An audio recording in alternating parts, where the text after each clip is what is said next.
kerja keras, kejujuran, keberanian, dan tak berhenti belajar adalah kunci untuk sukses. Sosok yang satu ini adalah contoh. Ia adalah seorang tukang becak buta huruf yang bisa mencapai pangkat Mayor TNI. Assalamualaikum warahmatullahi wabarakatuh. Salam sejahtera untuk kita semua. Kesempatan kali ini catatan KJP akan membahas sedikit tentang Mayor Abdullah. Namun sebelum lanjut, seperti biasa klik subscribe dulu ya, buat dorang yang belum subscribe, agar Katong bisa terus saling berbagi informasi menarik tentang Maluku.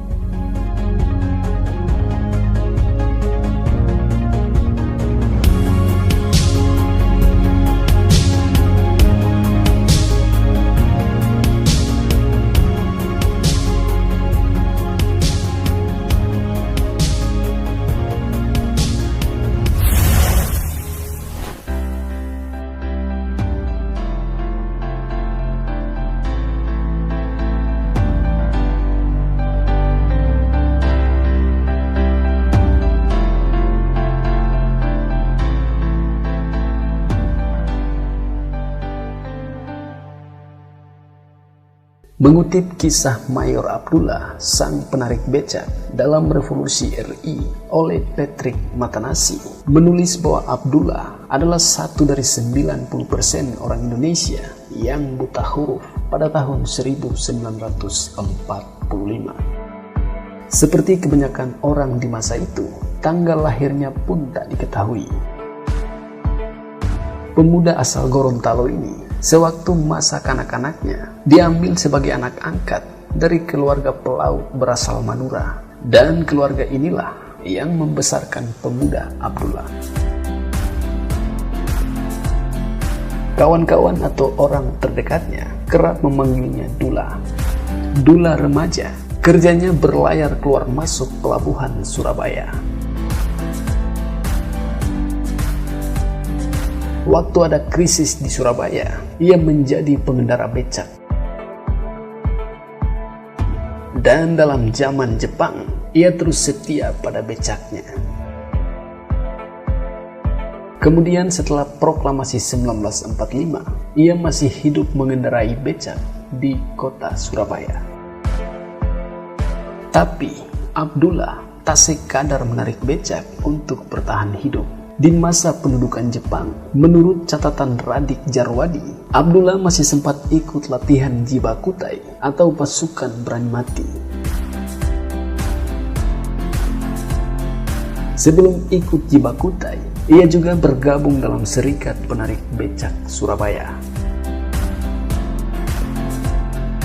Waktu masih jadi penarik becak, ketika Republik Indonesia baru berdiri, Dula bermurah hati jika penumpangnya adalah orang-orang yang bergabung dalam Tentara Keamanan Rakyat atau TKR.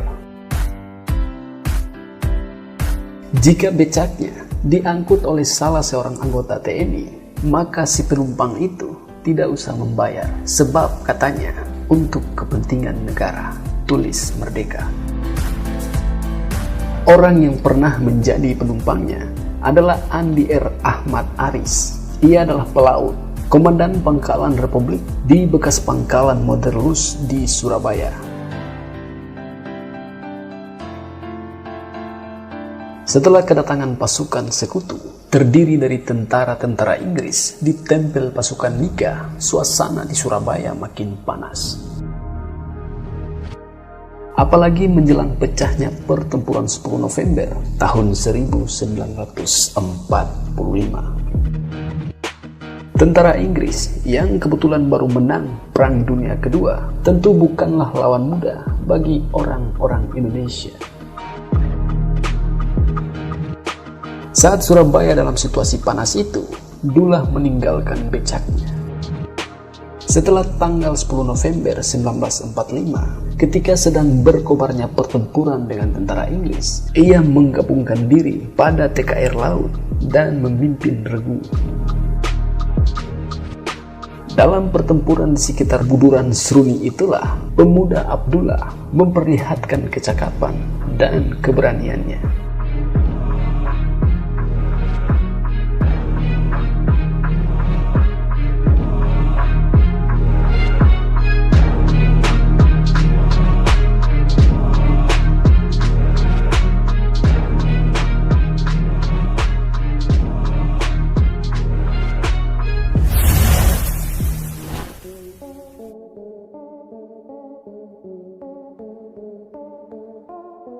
Dula tidak mementingkan segala macam tata cara penghormatan, tapi cukup berwibawa untuk mengendalikan para anak buahnya yang berasal dari rakyat biasa, yaitu pemuda-pemuda yang telah mengalami masa pahit di zaman kolonial Belanda dan penjajahan Jepang, yang berjiwa keras tertempa oleh perjuangan hidup di lapisan terbawah dalam masyarakat.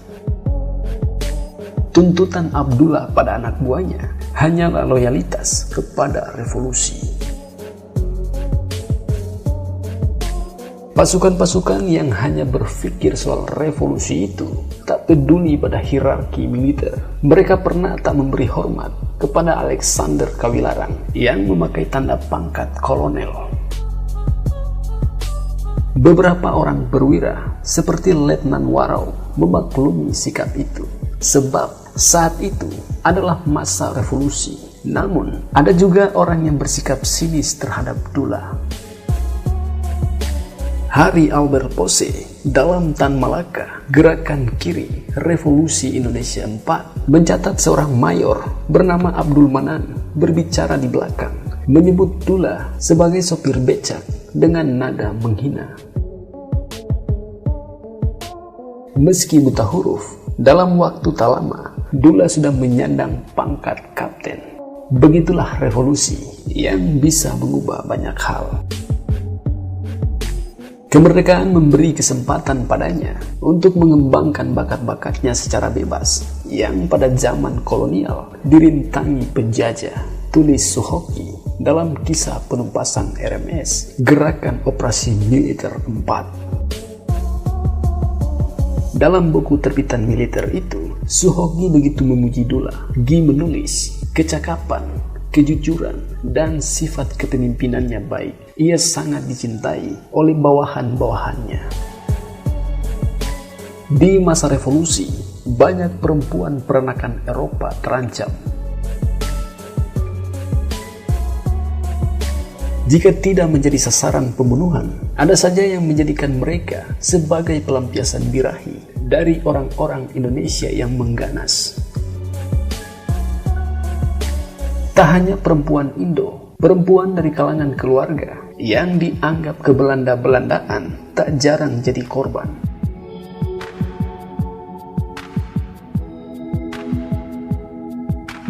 Namun Wims Umapan, seorang janda asal Minahasa dan berpendidikan, aman hidupnya bersama Dula.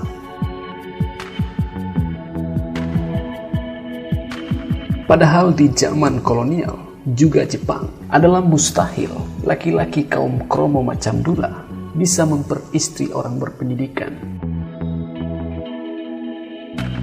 Dengan persetujuannya dan Andi Aris, ia dikawinkan dengan seorang janda berasal dari Minahasa. Adapun istrinya itu adalah seorang guru, dan daripadanya ia mulai belajar ABC sehingga pandai membaca dan menulis. Tulis Surat Kabar Merdeka. Mereka menikah sekitar Februari tahun 1947. Tak hanya istrinya, staf terdekatnya, yakni Kapten FC Tumbelaka, juga ikut mengajarinya. Sehingga tulis majalah sejarah militer Angkatan Darat, Abdullah dapat membaca, menulis, bahkan mengenal bahasa-bahasa Belanda dan Inggris secara pasif. Meski Angkatan Darat di masa lalu memujinya, sangat sulit menemukan perwira macam Abdullah di masa sekarang.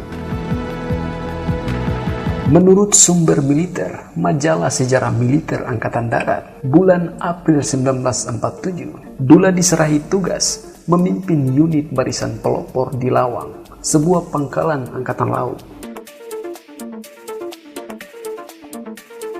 Dula saat itu masih berpangkat kapten. Pasukan ini gabungan dari bajak laut dan pasukan 0032 pimpinan Letnan Soeharto.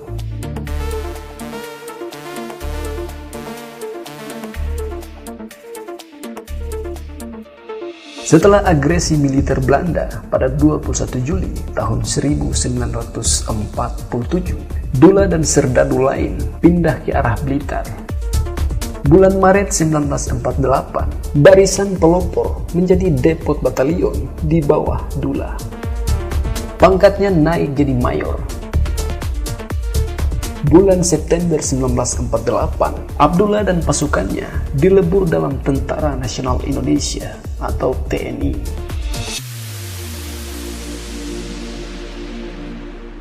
Depot batalion yang dipimpin Dullah pun jadi Batalion 17, Brigade 1 Divisi 1. Panglima divisi itu adalah Kolonel Sungkono. Belum lama batalion itu terbentuk, pasukan Dullah ikut serta melawan tentara-tentara yang terlibat peristiwa Madiun 1948. Setelah 14 Desember tahun 1948, Dullah membagi dua pasukannya. Dua kompi ditugaskan bergerilya di sekitar Tuban dan dua kompi lainnya menuju Tretes Lawang. Mayor Abdullah termasuk komandan penting di wilayah selatan Jawa Timur. Di masa revolusi, ia sama sohor dengan Mayor Sabarudin yang dekat dengan Tan Malaka. Bedanya, Abdullah punya nama yang lebih harum ketimbang Sabarudin yang dikenal kejam dan sering melakukan tindakan indisipliner.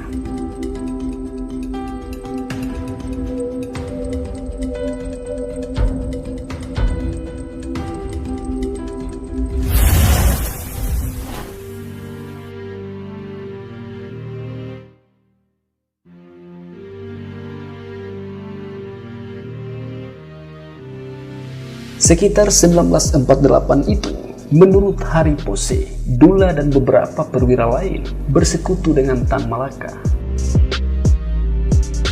Karena Tan Malaka lekat dengan kekiriannya, kedekatan itu membuat Dullah dianggap perwira kiri. Sematan ini sama seperti Slamet Riyadi dan Slamet Sudiarto, bagian divisi Penembahan Senopati pada 1948. Seperti dua nama itu, pada tahun 1950, Dullah ikut dikirim ke Indonesia Timur untuk menumpas Republik Maluku Selatan atau RMS di sekitar Ambon. Dullah dan pasukannya dikenal sebagai Batalion Abdullah sesuai nama komandannya. Sebelum ke Ambon, Dullah dan pasukannya sempat mendarat di sekitar Jeneponto pada bulan April untuk melawan pasukan KNIL yang rusuh di Makassar dalam konflik yang disebut peristiwa Andi Asis. Pemberontakan serdadu-serdadu KNIL itu adalah penolakan kedatangan TNI dari Jawa. Bulan berikutnya, mereka harus bertempur di sekitar Ambon melawan pasukan RMS yang sulit dilawan. Namun, beberapa daerah berhasil direbut oleh Batalion Abdullah.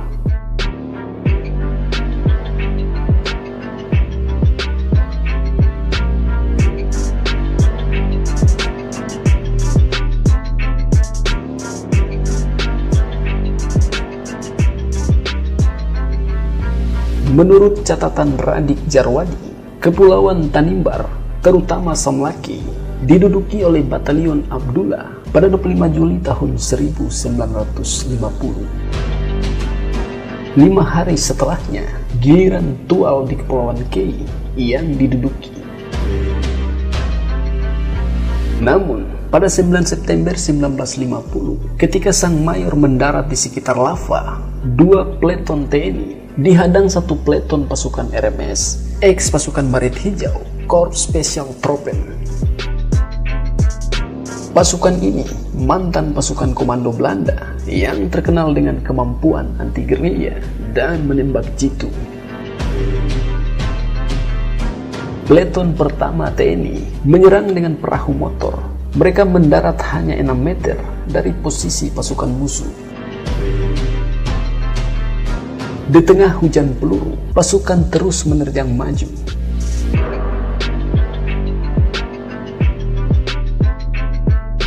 Pertempuran berlangsung sengit. Namun akhirnya pasukan TNI berhasil membungkam sarang senapan mesin musuh. Di sekitar daerah itulah sang mayor tertembak peluru RMS.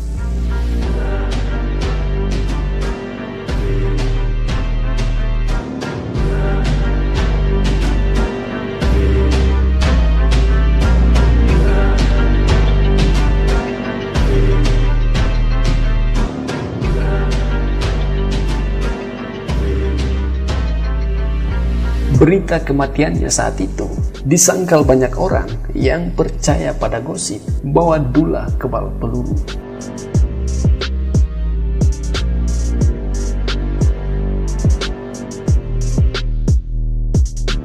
Jenazah Abdullah dimakamkan di Pulau Geser.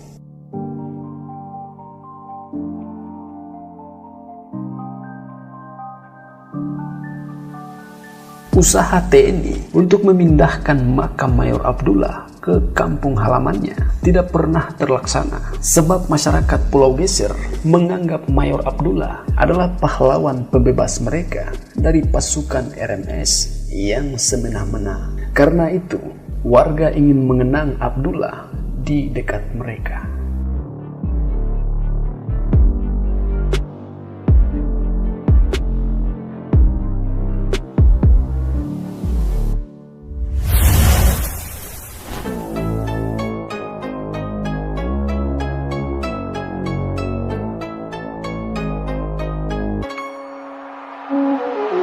Itulah sedikit pembahasan atau informasi tentang Mayor Abdullah. Lebih dan kurangnya beta mohon maaf ya. Dan semoga tayangan ini bisa bermanfaat. Akhir kata, wassalamualaikum warahmatullahi wabarakatuh. Salam damai.